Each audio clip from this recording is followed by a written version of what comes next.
This is Michelle Fallon. I'm a Senior Product Marketing Manager here at ForgeRock. Today, we're with Eve Maller, Vice President of Innovation and Emerging Technology with ForgeRock, and Sean Doherty, Analyst at 451 Research. Our webinar today is GDPR is coming in hot. Top burning questions answered to help you keep your cool. Again, thank you for joining, and I will turn us over to Eve. Hello, everybody. I'm Eve Maller, and I am pleased to be getting started today with GDPR is coming in hot. Let me tell you just a little bit about myself. First of all, I'm in our office of the CTO, where I drive ForgeRock's privacy and consent innovation strategy. I'm a dyed-in-the-wool standards and interoperability geek. In the past, I've taken leadership roles in the development of open standards such as XML and SAML. And currently I work on several standards, including one called User Managed Access, or UMA, which I'll discuss a little bit during this hour. I'm pleased to be joined today by Sean Doherty of 451 Research. He is an expert in legal matters and privacy matters, which matters a lot for our topic today. And so I'd like to invite him to introduce himself and his organization, and also to give us a bit of the GDPR landscape. Thank you, Eve. I'm an analyst with 451 Research. I cover information governance, compliance, and electronic discovery, and litigation support. For a further introduction, 451 Research is a research and advisory company, and we provide syndicated research and data products, custom advisory services, and industry events to more than 1,000 clients who are technology service providers, corporate advisors, banking and financial professionals, and IT decision makers. We have more than 300 employees and more than 100 analysts that follow various technology markets, and we identify those markets as technology channels. And we cover over 13 channels, and they include anywhere from data platforms and analytics to information security, IoT, storage, and lastly, there's a workforce productivity and compliance. And that's the channel that I'm actually in. We survey over 50,000 senior IT professionals to obtain buy-side information, and we update over 52 million data points per quarter and publish more than 4,500 reports each year covering more than 2,000 technology companies. We have a sister company, the Uptime Institute, which focuses on data center technology and standards, and we are headquartered in New York, where actually I work, and we have offices in Boston, San Francisco, London, and other parts of the world. And that finishes off my introduction to 451 Research. Now for an introduction on the GDPR. Well, first of all, the GDPR is a pan-European Union regulation aimed at strengthening and unifying data protection for all individuals in the EU. Its primary objective is to give control to citizens and residents of the EU over their personal data and simplify regulations on personal privacy in the EU. It will become effective on May 25th, 2018, replacing the 1990 Data Protection Directive that is in place now. It applies to collecting and processing personal data in the EU and exporting personal data out of the EU. And specifically, the regulation applies to the processing of personal data from an activity of an establishment of a controller or processor in the EU, in other words, a company that is in the EU who collects information on a natural person, and that information is their personal data. Or two, a controller or processor not established in the EU, i.e. an organization outside of the EU, where personal data collection and processing is related to the offering of a good or service to an individual or a data subject in the EU, or a processing that monitors a data subject's behavior in the EU. So you can see it's quite widespread with number two. And note that this is a regulation, and it requires member countries to follow the regulation and enforce the GDPR without passing local legislation, which was the case for the Data Protection Directive. On the next slide, I go through a number of definitions now that I talked about before. And before I get to those, let me give you a quick description of the entire GDPR in PDF format. It's only 88 pages to read. And it actually Only comes, 88. yes, well, actually, Not bad. not bad. Yeah, when you look at legislation.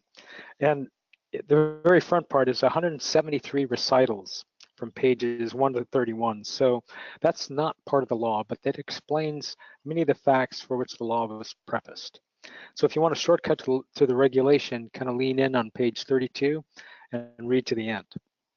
But focus on Article 4. It lays out many definitions for the purposes of the regulation, which is kind of crucial to understand who the major actors are, who are controllers and processors, and the objects and subjects of their actions, which is the personal data of identifiable natural persons who reside in the EU.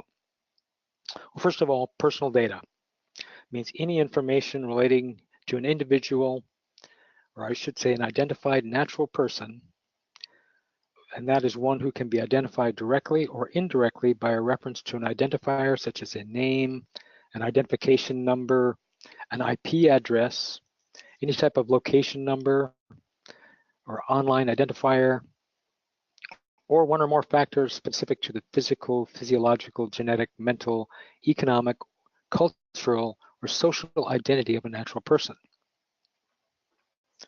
Processing. Anything you can almost do with data is processing.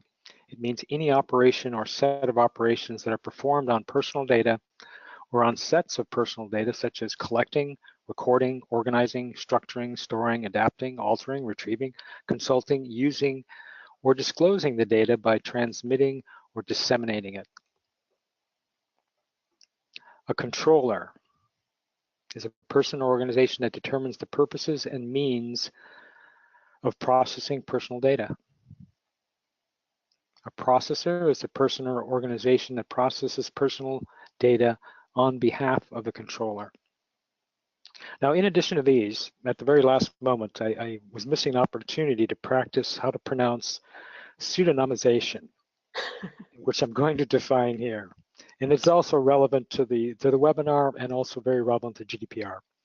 So pseudonymization means the processing of personal data in such a way that the personal data is no longer attributed to a specific data subject without the use of additional information, provided that such additional information is kept separately and that it is subject to technical and organizational measures to ensure that the personal data is protected and secure. Okay, so that'll come, we'll get to that in a later part of the seminar. And on to the next slide, where the GDPR's effect.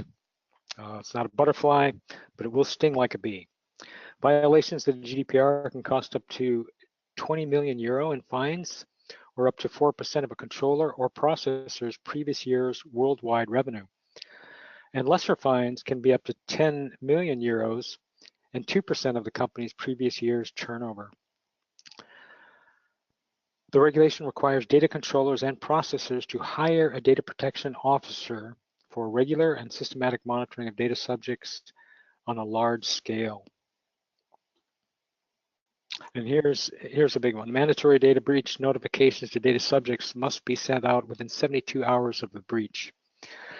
And just to note that there's no real definition of when a breach actually occurs. In other words, when a company possibly is aware of the breach or when the breach actually happened. Some of this will come out by interpretation once the GDPR comes into effect. And most of all, it gives EU residents more control over their personal data, prohibits data processing beyond a specified purpose, provides the right to correct, rectify, and delete or erase data, and basically the right to be forgotten, which is come into a very popular, phrase, and the right to withdraw consent to data processing at any time. Lastly, data subjects and nonprofit organizations on behalf of data subjects can bring actions directly against data controllers or processors. In other words, you could face litigation from an individual or from an organization for violating GDPR.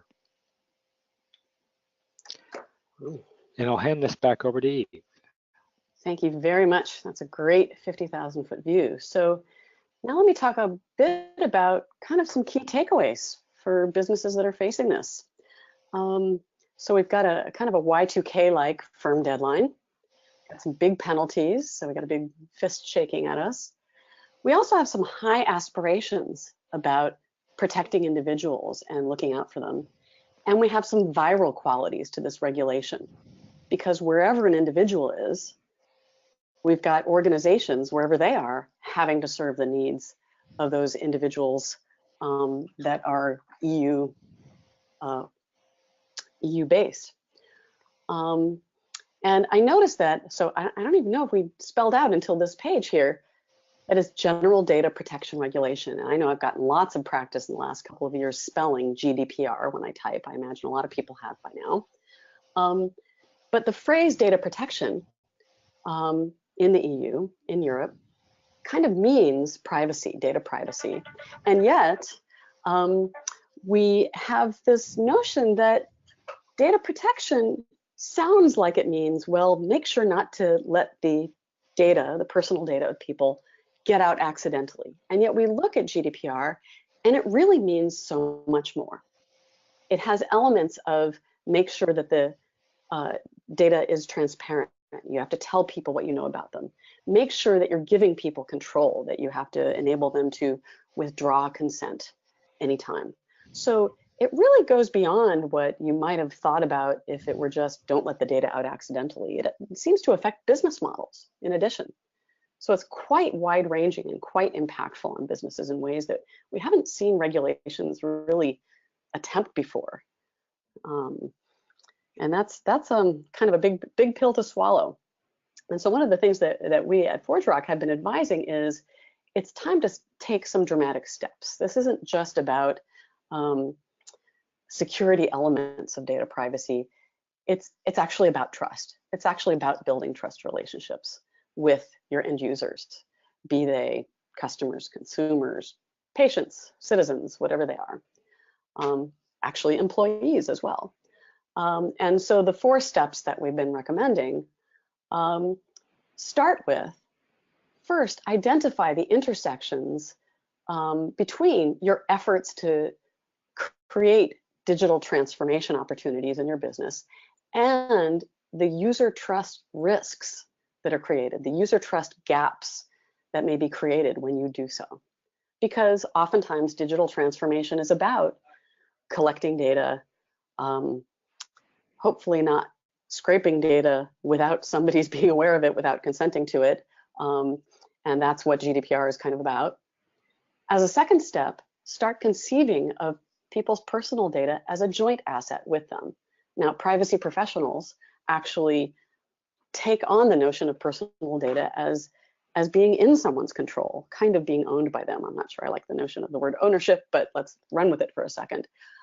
But those who run business units don't often think that way. And yet in their personal lives, they're human beings too, and need to start thinking that way in order to have the empathy to do the right thing.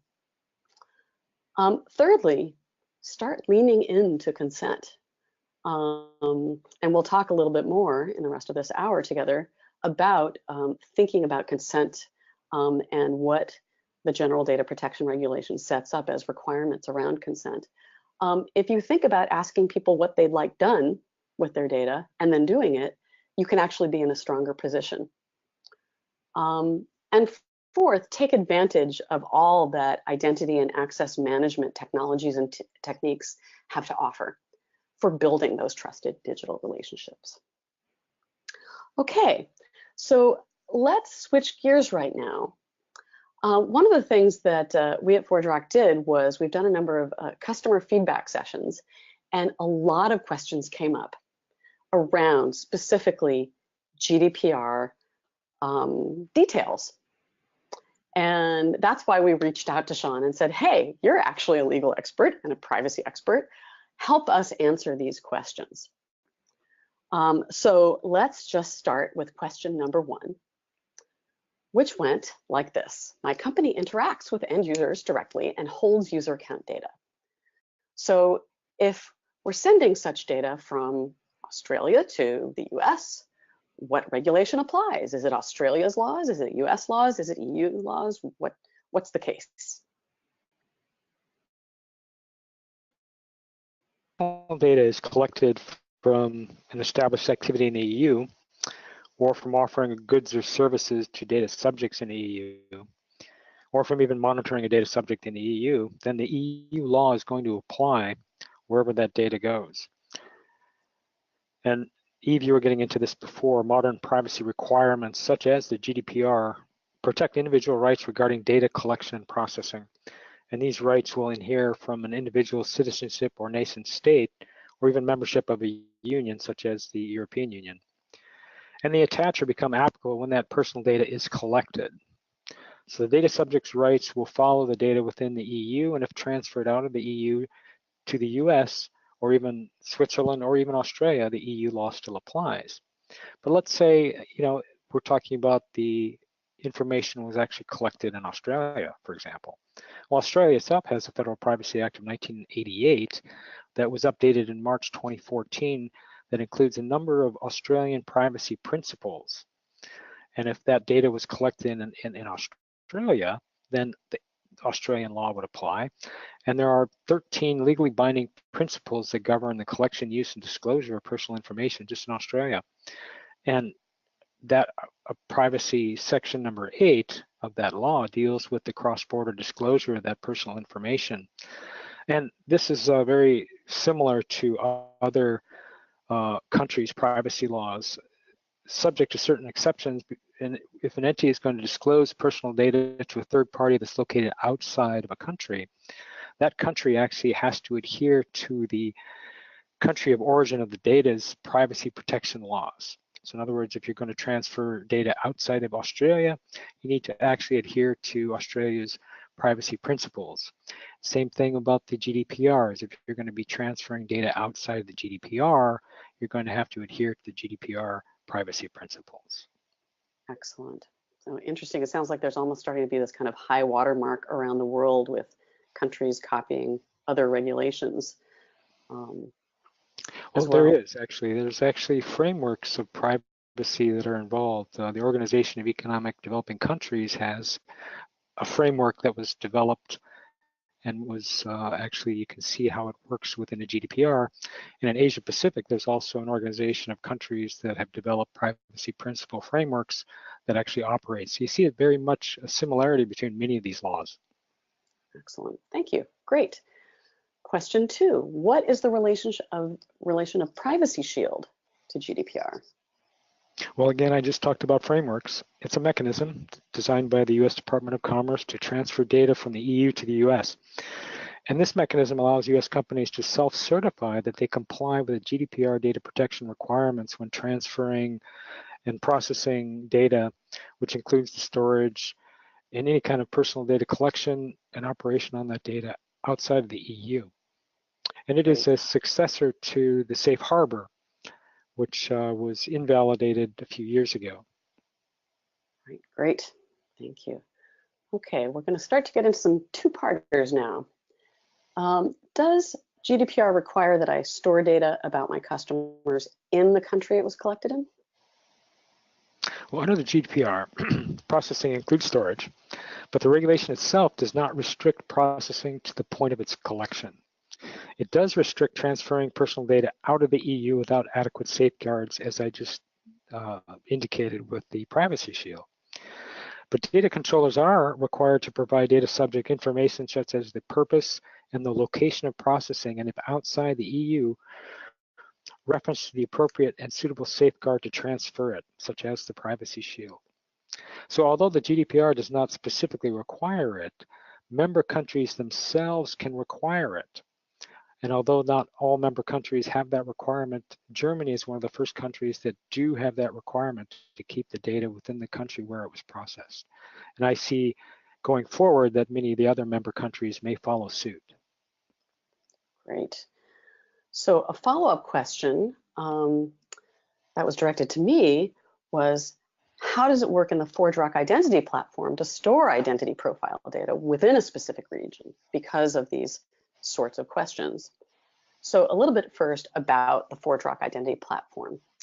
It has these major components that you see here. It is a software solution that can be deployed in a variety of ways, in a data center, in private cloud, in a public cloud, hybrid cloud. And the elements include a directory services component, which is where you can store identity data, an access management component that would include runtime elements like authenticating, authorizing an identity to do certain things, an identity management component that is around the creation and ongoing management, including self-service of an identity gateway component, which includes the ability to have reverse proxy capabilities and kind of arbitrary transformation capabilities, especially useful if you have enterprise software that you can't touch. And then on the left, you see common services, so elements that are drawn out and kind of factored out so that anything that's common to all of these other components can be done in a common fashion, including a common REST API and other elements. So if we're looking at how you would need to store data collected in one country and keep it there as necessary effectively, the data sovereignty phrase is, as I understand it, it doesn't necessarily have to mean storage alone, but oftentimes people use the data sovereignty phrase to mean keeping data as long as possible where it was collected until the point of need for a user session. So there's two flows to be considered: provisioning data to a directory service and then accessing and using the identity data maintained in that directory service. So you would have a global user profile that knows about all the user attributes, but it would just, in any one instance of the directory service, contain just a subset, and you'd have fractional replication within each jurisdiction. So let's say you had an Icelandic citizen and their data needs to be available to domains in other countries than Iceland. The service would simply just fractionally replicate only specific parts of the identity data needed to the non-Iceland based instances of the service, and an LDAP proxy endpoint would become a single place for all services requesting access, with the underlying network and proxies and load balancers directing traffic appropriately. All right, on to question 4. This one's just for you. If a US employee of my organization uses a VPN connection back to the home office while in another office that's located in the EU, what regulation applies? Well, excuse me, the EU and the member state law would apply to a transfer of data from the EU to the US, no matter how it was transferred. But remember, the GDPR affects the processing of personal data of a natural person. If the transmission does not relate to that type of data, like for example, it's a normal corporate communication update as to what's going on, then the EU privacy regulation does not apply. But if the transmission relates to any type of employee data or personal data, then the GDPR does apply. And you should also note that, it could not only be by a VPN, it might be via voice over IP call or a regular cellular call, or even a facsimile transmission. What I'm hearing you say is there's kind of no tricks around this, like a person and maybe their mobile device and a mobile app or whatever it is, they're kind of an endpoint. If they're in the EU, they're in the EU. And if personal data is flowing, it's flowing. There's no way around it. Right, a data transfer is a data transfer by anything. Okay, word to the wise. Okay, another two-parter. What do data encryption techniques have to do with GDPR? Well, under the GDPR, encryption and pseudonymization are appropriate technical measures to ensure some type of security appropriate to the risk of storing personal data. And data collectors need to assess the appropriate level of security for data processing based on the risks presented and actually engage security measures. And the only two that are identified in the GDPR are encryption and pseudonymization. Okay. Seems like a pretty significant part of protection. And so this question was for me: how does it work in the ForgeRock identity platform to encrypt and protect identity attributes? And so what I've done here in answer is kind of provide a short synopsis of technology solutions and techniques in the different areas of the platform. So sort of starting from the bottom, in the directory services, there's on-disk encryption available for the data that's in the directory and the indexes as well. Access controls, so unauthorized users don't get access to reading the data. Encrypted backups as well. In the access management component, this is where you start looking at a lot of the identity and security and authorization and consent standards like OAuth and SAML. You look at the tokens and assertions that carry a lot of the sensitive data. The personal data may be flowing in these tokens. And so instead of using a bearer token, you might use a proof of possession token to ensure that the bearer of the token is the rightful owner. And signing and encryption are available for all these various tokens and assertions, as well as the user info response that you get back from OpenID Connect. And under access management and identity gateway both, you see contextual authorization, which is a technique that you can use to ensure that you can test that a user is the correct user if they try and do a more sensitive operation. And identity management also has encryption of credentials and profile attributes, and encryption or hashing of data when you're synchronizing across different repositories. What else? Message header encryption is another thing that you can do in the identity gateway. And the common services also enable tamper-proofed audit logging, and it depends on which audit log repository essentially that you choose, as well as ensuring that what's logged is only a user identifier, not logging additional information that's not needed to put in the log. And that's kind of a quick summary tour. I guess I didn't mention pseudonymization. So a number of the standards for federated identity include ways of having a pseudonym for the user flow, and those are all supported as well. Missed my chance to list another thing. All right, question 6. Does an individual have, and this is how the question was posed to us, a right to update data? Short answer is yes. A data subject has the right to correct or rectify, according to GDPR, data without undue delay.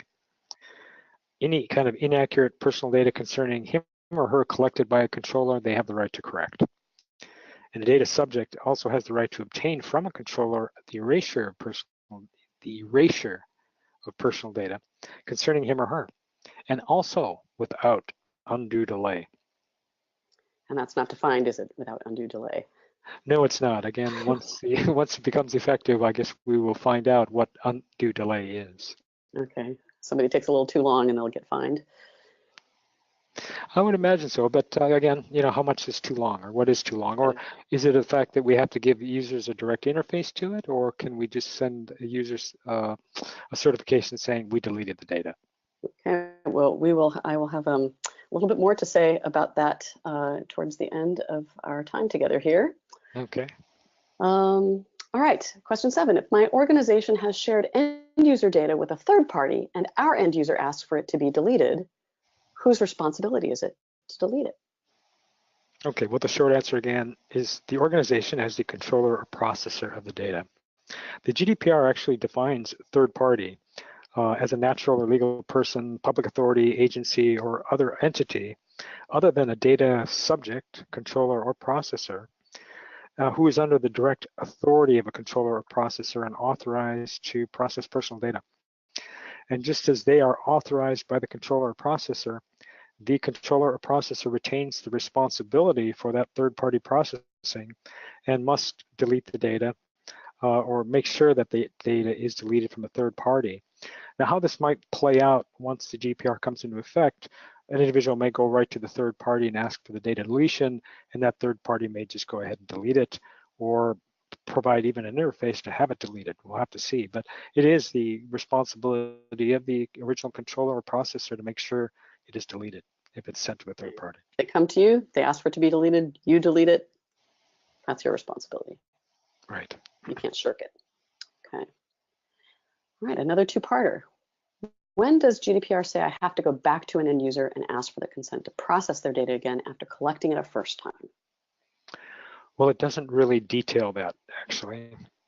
We're processing for a purpose other than for which the personal data was originally collected. A controller must first ascertain whether processing for that other purpose is compatible with the purpose for which the data was originally collected.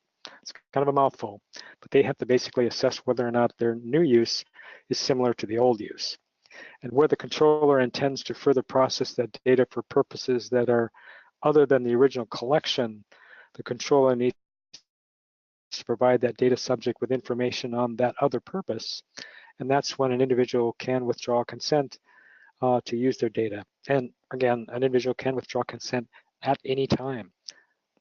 Mm-hmm. Right.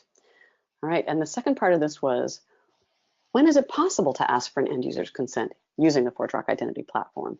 And so we hear oftentimes that, when terms of service have changed, when a privacy policy has changed, it's kind of a natural time because sort of the conditions have changed for the consent. And two natural times are times when we make this available. And the first one is at registration time, when somebody is creating an account. And another time is when they come back to authenticate and start a session with some sort of online service, digital service of some kind, because that's when they are intending to engage with that service, and you can sort of catch them then and say, hey, something has changed, could you please reconsent? Now, there is a third opportunity, which is a little bit different in nature, which is you have an opportunity to approve somebody else's access. So it's essentially asynchronous to somebody else's access to your digital stuff. And that's kind of an interesting one because it presents opportunities that I will share with folks later a little in a few moments. All right, we're getting to the end because these only go to 10. So two-parter here. I've heard my organization will have to change all of our consent collection practices because of GDPR. Is that true? Yes, and good luck with that. Oh dear. But really, it really is the case that the organization must look at their consent forms and really kind of do a gap analysis as to what they have and what the GDPR requires. And it could be your consent forms are right in line, but the GDPR defines consent as one freely given, one informed and unambiguous, and an indication of a data subject's wishes by which he or she signifies an agreement. And again, some of these things are not going to be really defined well until it comes into force, and there are issues that are presented to a European court or the European Commission regarding, for example, what is freely given. Well, the written consent must be presented in a manner that's clearly distinguishable from other matters in an intelligible and easily accessible form using clear and plain language. Well, I look at many of the consent forms today, and basically you're sent to a different page that does lay out the consent in a very clear and unambiguous form. So it may be a fact that you may not have to touch your consent forms, but again, each time you have that consent form, it's got to be related to defining, the processing of what's involved, where it's going to be processed, etc. So it's going to be fairly detailed. Right. Well, so here is a companion question that I've gotten. What consent lifecycle management capabilities does the ForgeRock identity platform have? And the reason why I think it's so important to look at what GDPR is changing around consent is that freely given piece. And I think a lot of it comes down to that companion question of it's not just data protection, it's data transparency and data control. And so here's our holistic view of what you need to do for consent lifecycle management. The core of it is you have to build up a single view of this person. And a core has to be done before you can start adding layers. And so that includes lifecycle management of a user profile, a user account, and their data sharing preferences. You need to have secure storage, as I was explaining, profile data. You need to be able to do anonymized synchronization of the data. and ensure that integration with third-party systems is properly done. But most businesses do that for themselves, not for the consumer. I mean, you can't actually do something like a right to erasure, a right to be forgotten, if you don't know where all the data is. That's kind of like, call it identity governance, if you will. But let's add this up to something like giving yourself a C- for trust, if you can do this, because your consumer is going to say, well, that's nice, but there's not very much I can achieve to trust you if you do this. Second layer that you could add is starting to give that transparency. Once somebody has consented to your terms of service, which they may not have had very much choice about, once they can start to see what social sign-ins they've done, what kind of social consent they've given, you've started to give transparency. So I say, let's give maybe a B+ for trust once you've given some transparency. A third layer starts to be more significant because you're giving data control. This is where you can start to have user-driven sharing of data, both in proactive ways and reactive ways, meaning that kind of access approval flow that I showed. I want to get just a little bit more specific here for a moment, and this is where I start talking about user-managed access. So here is a health IoT scenario where you might have bought, let's say, a smart scale. You step on the scale and you can see all of the data coming off of the scale on the left, but you might want to be able to share a selected portion of that data with your doctor. This is something people are starting to do. Only the solutions for this have to be currently built proprietarily. It's possible with the standard user-managed access, UMA, to build a way to share that kind of data coming off of the scale using the APIs that these IoT devices make available with, in this case, Dr. Walker, using an interface something like this. And conveniently, centrally make it possible to manage that kind of proactively shared data as a consent for that doctor and maybe many others to get access to different views on your scale data, your light bulb data, your cloud file system data, and other sorts of things, and treat that as a very user-controlled experience of data sharing. And just to maybe gild the lily, here's a financial, kind of a bank data sharing use case with the same kind of user-managed access technology behind it, where you might have been asked to share access to your bank account data by an accountant, and you can choose whether or not to share that data. All right, going back to our last pair of questions here. What does GDPR say about parental consent, and what is the age of majority? Well, GDPR says the processing of personal data of a child is lawful if the child is at least 16 years old. And where that child is below 16, personal data processing is lawful only to the extent of consent given by the holder of parental authority over the child. Okay, that sounds pretty clear. It's very clear. Okay, and so the companion question that I had gotten was, what are the capabilities of the ForgeRock identity platform regarding parental consent?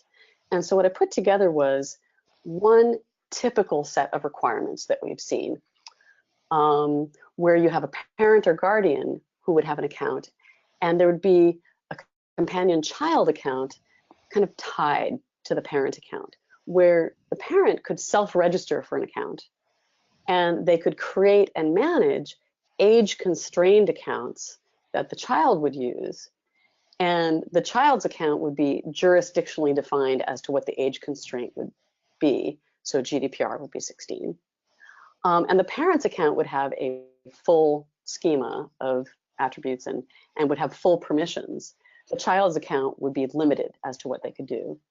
And the parent's account would have a number of access approval options. For example, you could actually use the UMA technology to arrange for constrained delegation to the child as to what they could do.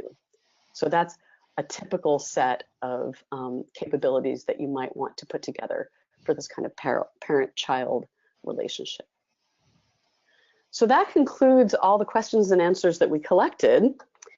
And what I'd like to do now is shift gears and show you what we've got cooking at ForgeRock. As we promised in the abstract to this webinar, forgive the sound, we have a profile and privacy management dashboard coming. And it's all about self-service for the right to be informed, the right of access, the right to rectification, the right to erasure, the right to restrict processing, the right to data portability, the right to object, and adding up to convenient and centralized data protection, transparency, and control. And so I'm going to demonstrate this to you with, now the login, when we ship this new capability, which is going to be, I think, within a couple of months. And here I'm making a forward-looking statement that you should not hang your hat on. But the login screen would tend to look something more like this. And what I'm about to show you is not going to quite look like that because of some environment constraints on the machine I'm on today. I'm going to be showing you kind of a user experience simulation. But this is going to open up this. And I was just actually already logged in, so it didn't show you the non-correct login. What I'd like to show you here is this preview of our forthcoming profile and privacy management dashboard. So this is what it would look like if you've got your user profile, your account, centrally and conveniently managed in a single place. So what you're seeing here in your personal info area is you've got a list of your attributes and their content.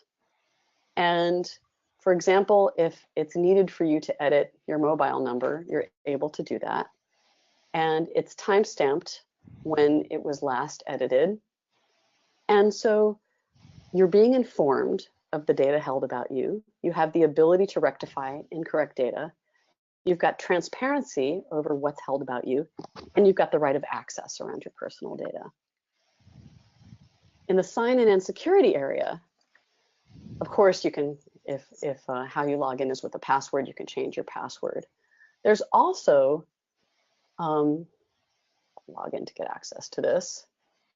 You can see what social sign-in providers you've got linked, and you're actually able to unlink those, each social provider separately, and you can see what attributes have been gotten from each social provider separately.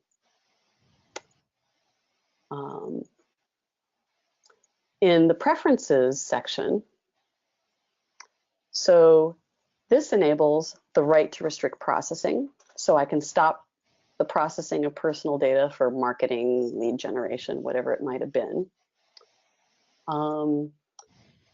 Here we've got the pairing of different devices that I've got. So I could, for example, remove this device. And similarly, if I've got different applications connected, I could remove those applications from being connected to my account. In this area here, so my data is being shared with different, these are different marketing connectors. And these are really quite interesting because I have the choice to allow access or not. So I could actually turn off, I'll show you the other one as well. So I could turn off or on at will whether these processors are allowed to get access to this data. This sharing section here is a section that is implementing user-managed access, as I showed you. So you're seeing what you've shared by your own free choice, and you can actually unshare as well. So here's a smart scale. This can actually aggregate different kinds of devices, different kinds of online services, all depending on the different kinds of APIs that those services and those devices expose. And they don't even have to be APIs that were published by the company that is making this dashboard available. The activity section is showing the history around your sharing and more. So that is showing the right to be notified of what's going on with your data. And then finally, in this account controls section, two key things: the right to data portability and the right to erasure. So you can have the opportunity to download your account data in different formats, and a biggie, delete your account. Delete your account, which I'm not going to show here. I'm not going to actually go into it. Yeah. It's a big step. So that's just a quick tour through a centralized, convenient interface, which, by the way, is a sample interface, and essentially it's infinitely customizable and infinitely extensible with a lot of other features, and obviously would typically be skinned and it's very malleable and changeable at will. So with that, I would like to just wrap up at this point and invite you all to ask us your questions in the chat, and we will do our very best to answer whatever questions you may have. And it looks like we've got a bunch. Yeah, well, let me start by reading them off to the crowd for you, Eve, and thank you both. That was very informational, and the demo was great. I know that as a product marketing manager, we have a lot of customers, whether they fall within the regulation of GDPR or not, but very, very concerned about the right to erasure. So thank you for that. The first question: my company provides services to medical labs worldwide, including Europe. We collect info on users as agents of these organizations. As long as we have an ongoing relationship with the medical lab entity, would right to forget users still apply? Sean, I think that might be a good one for you. Okay, well, we're talking about the medical lab. All the entities here are in the European Union? Sounds like they might be from all over. Yeah. Right. So I guess you have to look at where, again, the data is collected and who owns that data. I guess the individual. And if it is from the EU, then obviously GDPR is going to be applicable to the lab and any kind of, I guess, processor. If I took the lab as the controller, any other processor of that data, in other words, transferring it out. So they would not only be under the GDPR within the EU, if they did transfer out, they would need a legitimate or mechanism to do it, such as the privacy shield, or even, like, for example, corporate binding rules, since it's a larger enterprise or an organization, and those binding corporate rules would have to have similar safeguard and protections as a GDPR. Great. Thank you. Next question, what if identity needs to be retained for auditing purposes to meet other regulations, for example, even if the user wants to withdraw their information? I'll take this one as well. There are a number of exceptions to the GDPR regarding some of the requirements, and one of them is if, for example, a legal requirement or a court-imposed requirement, or possibly another, I guess, conflicting national security requirement of a member state. Then sometimes that archiving responsibility, for example, might be by an agency of a member country or even the EU itself, and that archiving would be allowed as an exception to the GDPR. So there are a number of exceptions when you read the GDPR, and they mostly relate to court requirements, agency requirements for keeping information, etc. Great. And Eve, I'm going to combine these next two questions because they're related, and I believe they would come back to you. It looks like GDPR should be considered for every ForgeRock product. Is that correct? And which ForgeRock product or module contains the self-service dashboard? Right. Okay. So the last one first. It is the IDM self-service module, and I would say that even if you don't think GDPR applies to you, as we heard from Sean today, GDPR or something very similar does or should apply to you because of this kind of high watermark approach that many of the countries of the world are taking. And for example, one of the things I've been working on a lot is PSD2, Payment Services Directive 2. Which is the kind of financial regulation that goes into effect earlier than GDPR. It goes into effect, starts to go into effect the first phase in January of 2018, and has some similar provisions, especially regarding the importance of consent. You look at the importance of consent in PIPEDA in Canada, things like this, and all adding up to an approach that says, ways in which to enable choice and control by your users are all good, actually, for a business's health. It kind of permeates our platform, the entire approach. Trusted digital relationships is kind of how we live and breathe at ForgeRock, and consent is a big thing for our platform, and it is enabled by everything that goes underneath, sort of that holistic view that I showed. I'll go back to it just here briefly. Is just each layer builds on the last layer, and it's so critical to have everything in place. You need to know the kind of soup to nuts version of a person in order to be able to satisfy their request to either have data portability or to have erasure or to rectify information that was incorrect. Well, you can't rectify it unless you know the information that's there, so on and so forth. So in order to be able to consider GDPR or other regulations or start to comply with them, you need to have this holistic approach. Hopefully that answers the question.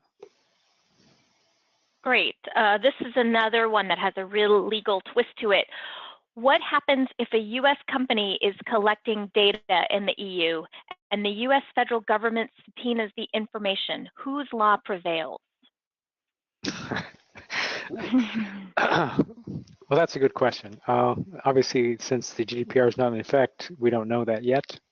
But I do have an opinion. The reach of the U.S. courts is quite broad, and when you're in the U.S., U.S. law applies. So the U.S. is going to apply to those litigants. But I think the courts will actually give, somewhat honor to the GDPR in their request for information, and possibly provide some security in regard to obtaining that information for court use only and reviewing it in camera or within the court itself. So there might be some leeway that courts apply there. So, but that's going to be a real big issue when the GDPR becomes effective, and it may be very, a dramatic thing for the Privacy Shield as well, because that will be very interesting to see how that affects the Privacy Shield. Because one of the reasons why the safe harbor fell is because the U.S. did not give adequate protection from its national security and sometimes its courts in their request for their information. We're quite rabid about that. We'll see how things go forward from here. And if it follows the same way the safe harbor did, we're in for some fun times. Well, and that actually brings us to our next question. What about safe harbor? Right. What about safe harbor? Well, there's nothing about safe harbor anymore because it was ruled ineffective and invalid by the European court, and actually it was done from a case in Ireland saying that basically our national security program and reviewing data by the government and I guess spying on people from the government's perspective was not quite abiding by the European Data Directive's regulations, and that's why the safe harbor became invalid. So we came up with the Privacy Shield with more security protections and the promise that the government would not be surveilling this type of data. But we'll have to see going forward whether or not that's going to hold. Great. There is a case being brought by the same Irish group that brought down Safe Harbor, and it's questioning the privacy directive in Ireland. Sometimes indeed. Right. Yeah. So as for any kind of regulation, just monitoring for constant change is required. Right. Okay, I have 2 more questions. We'll see if we can get through both of them in the next 3 minutes. What are other globally impactful privacy regulations we need to be aware of and act on currently? Okay, well, I'll jump on that one right away. I don't know if I can do it in 3 minutes, but maybe I can just give a real short answer in a couple minutes. There's a couple of organizations, like I had alluded to before. There's the Organization for Economic Cooperation and Development that kind of focuses on a lot of European countries and in South America. And there's a framework of privacy principles that relates to privacy by design, which is what the GDPR is really based on. It really goes back to some of the things that Eve had outlined before on limiting collection and making sure you have quality data and enabling a user to correct that data, and that it's purposely specified that you're collecting the data for a certain reason and for a limited use, and that the data has certain safeguards. All that's built into the OECD privacy framework. And that framework actually relates to a lot of your global privacy requirements. And the same framework actually exists for Asian Pacific countries too, in their organization that's similar to the OECD. And these are built out into different types of regulations, like for Japan in Asia Pacific, and for Argentina, and even for Australia that I had originally outlined. So let me stop there, but there are certain differences in certain countries regarding privacy regulations, and it probably would be the wrong approach to say, well, I'm just going to adhere to the GDPR because it seems to be the most stringent out there, and if I'm adhere to that, that means I would adhere to them all. And that's probably the wrong approach. You need something that will give you a much more detailed information as to who owns information, where was it collected, and what regulations it comes under, because you don't really want to apply the most stringent regulations to all your data. That I think would be kind of overkill and over costly. Great. I better stop there. Well, that brings us to the top of the hour. I want to thank everybody again for joining, and thank you very much, Eve and Sean. This has been very educational. There will be a recording that will be sent around to everybody that has joined in case you missed a piece of it. Thank you all very much. Thanks, Sean, for joining us. Thank you for the opportunity. It's been fun.